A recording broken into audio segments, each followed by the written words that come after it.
This has been good. So today's Wednesday. That means we're on Act 3 of the story, and that's redemption. Nope. Just checking. That's the promise. Promise is the third act of the story, and it's your Bible from Genesis 12 all the way through Malachi 4. It took me about 5 years of doing this story to realize that Malachi 4 is the right answer for where the promise settles up in the Old Testament. But we only have a little bit of time.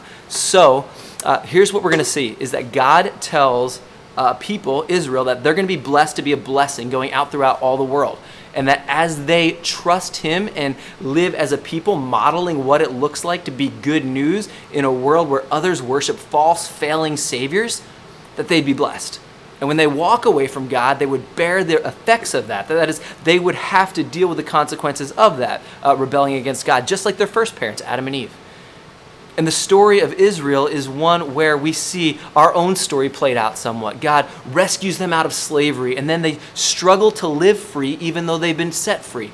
They struggle to believe the promises of God even though they've tasted them for a little while.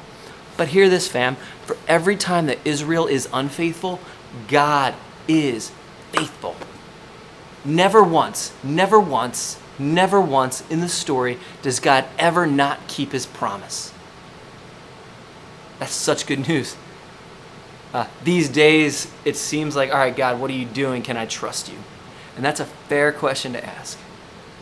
But when you ask the question, let me ask you to do this as well. Would you sit back and let him answer? Maybe it'll be through the words of a song. Maybe it'll be through the words of a friend. Maybe it'll be the Spirit whispering to you that you are loved and that God is in control. Let your mind go back to all the times that God has been faithful, and know this, he will be faithful to the end. He keeps his promises.